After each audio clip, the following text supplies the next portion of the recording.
ننھے ہرن نے ایک ٹھنڈا سانس بھرتے ہوئے کہا، آہ! یہ کتنی افسوسناک بات ہے کہ میں جلدی موت کے منہ میں چلا جاؤں گا اور اس کے بعد آپ کے گیت نہیں سن سکوں گا۔ ہاں، یہ ایک شرمناک بات ہے، لیکن دوسرے جانور تو میرے گیت سن سکیں گے۔ ننھے ہرن نے ایک پھیکی سی مسکراہٹ کے ساتھ پوچھا، چچا کوے، میں آپ سے ایک سوال کرنا بھول گیا۔ آپ کے گیتوں کے الفاظ کیا ہیں؟ بدقسمتی سے میں ہمیشہ بہت دور سے آپ کے گیت سنتا رہا، اس لیے ان کے الفاظ میری سمجھ میں نہیں آ سکے۔ تو تمہارے کان اس حد تک ناکارہ ہو چکے ہیں؟ تم بہت احمق ہو۔ بہرحال، سادہ الفاظ میں یہ کہہ سکتا ہوں کہ میرے تمام گیت اچھی باتوں کے بارے میں ہوتے ہیں۔ مثال کے طور پر حسن سیرت، شیر کا حسن یا بہادری، شیر کی بہادری اور اس جیسی دوسری بہت باتیں ہیں۔ آخر تفصیل کہاں تک بتاؤں؟ مختصر یہ کہ مجھ جیسا سرخ چونچ والا کوا اپنے گیتوں میں بری باتوں کا تذکرہ نہیں کر سکتا، لیکن کیا ان میں اور بھی باتیں شامل نہیں ہیں؟ مجھے یاد پڑتا ہے کہ آپ اپنے گیتوں میں بعض دوسری باتوں کا بھی ذکر کرتے ہیں۔ وہ کیا بات تھی جسے سن کر ہم سب کی آنکھوں سے آنسو بہنے لگے تھے؟ یہ تحسین آمیز الفاظ سن کر کوے کا جی چاہا کہ وہ پھر کوئی گیت چھیڑ دے، تاہم اس نے خود پر قابو پاتے ہوئے پرسکون لہجے میں کہا، اوہ! غالباً ان گیتوں میں تمام جانوروں کے اوصاف بتائے گئے ہیں اور ان کے درمیان سب سے زیادہ قابل احترام جانوروں کے بلند خیالات کی بھی عکاسی کی گئی ہے۔ شیر کی دلچسپیاں، شیر شکار کیسے کرتا ہے، اور ان میں یہ بھی بتایا گیا ہے کہ شیر کو خوراک فراہم کرنے کے لیے دوسرے جانور کس طرح اپنی جانوں کی قربانی دیتے ہیں۔ ایسی بہت سی باتیں ہیں جنہیں میں دہرا نہیں سکتا۔ بہرطور یہ گیت اچھی باتوں کے بارے میں ہیں۔ مجھ جیسا سرخ چونچ والا کوا کوئی برا گیت گا نہیں سکتا۔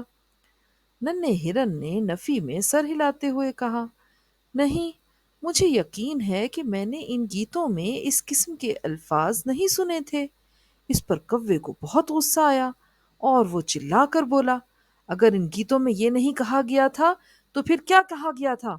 ننھا ہرن سہم گیا، تاہم اس نے دھیمی آواز میں کہا، میں بتا چکا ہوں کہ مجھے وہ الفاظ یاد نہیں رہے، لیکن مجھے یہ محسوس ہو رہا ہے کہ آپ جن گیتوں کا تذکرہ کر رہے ہیں وہ میرے لیے کوئی معنی نہیں رکھتے۔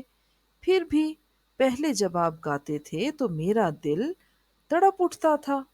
کوے نے ننھے ہرن کی باتوں پر دھیان نہیں دیا، لیکن اس نے آخری جملہ سن لیا، چنانچہ وہ قدرے پرسکون نظر آنے لگا۔ لیکن پھر ننھے ہرن کے ذہن میں ایک اور خیال ابھرا۔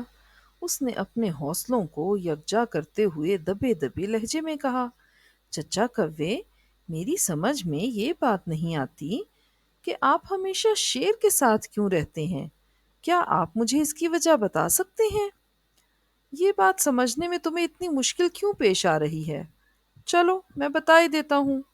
شیر میرا دوست ہے، اور جب کبھی وہ کسی جانور کا شکار کرتا ہے اس کی انتڑیاں مجھے دے دیتا ہے۔ اب تو تمہاری سمجھ میں آ گیا نا؟ مثال کے طور پر تمہاری انتڑیاں بہت جلد میرے پیٹ میں چلی جائیں گی۔ اس گفتگو سے ننھا ہرن گھبرا گیا اور اس نے حسرت آمیز لہجے میں کہا، اگر میں ہلاک نہیں ہوا تو تمہارے گیت سننا کبھی پسند نہیں کروں گا۔ ہلاک نہیں ہوگے؟ یہ کیسے ہو سکتا ہے؟ شاید تمہیں معلوم نہیں کہ ابھی میرا پیٹ پوری طرح نہیں بھرا۔ تم بدماش ہو۔ اگر دوسرے جانوروں کو تمہاری اصلیت معلوم ہو جائے تو وہ بھی تمہارے گیت سننا پسند نہیں کریں گے۔ کیوں؟ ہم شیر کو پسند نہیں کرتے، اور تمہیں جو چیزیں پسند ہیں ہم ان سے بھی نفرت کرتے ہیں۔ اس کے علاوہ تم محض اس لیے گیت گاتے ہو کہ ہماری انتڑیاں ہڑپ کر سکو۔ یہ کتنی خوفناک بات ہے۔ اب تو کوا غصے سے تلملا اٹھا اور اس نے چلاتے ہوئے سوال کیا، بتاؤ، میری آواز اچھی ہے یا بھدی؟ اس میں کوئی شبہ نہیں کہ تمہاری آواز اچھی ہے۔ اب معاملہ صاف ہو گیا۔ ایک گلوکار کے لیے سب سے زیادہ اہم بات یہی ہے، تم بزدل ہو، تم شیر سے ڈرتے ہو اور اپنی خود غرضی کی وجہ سے یہ نہیں چاہتے کہ شیر تمہارا گوشت کھا سکے اور میں تمہاری انتڑیوں سے اپنا پیٹ بھر سکوں۔ لیکن تم اب بھی میرے گیت سننا چاہتے ہو کیونکہ تمہیں میری آواز پسند ہے، جبکہ تمہیں اس بات پر غور کرنا چاہیے تھا کہ میں بہت جلد تمہاری انتڑیاں کھا رہا ہوں گا۔ اگر میں ایسا کرتا ہوں تو… اتنے میں شیر کے منہ سے ایک ہراہٹ بلند ہوئی۔ کوے نے فوراً گفتگو بند کر دی اور گانے لگا۔ ننھے ہرن نے ایک ٹھنڈا سانس بھرتے ہوئے اپنا سر جھکا لیا۔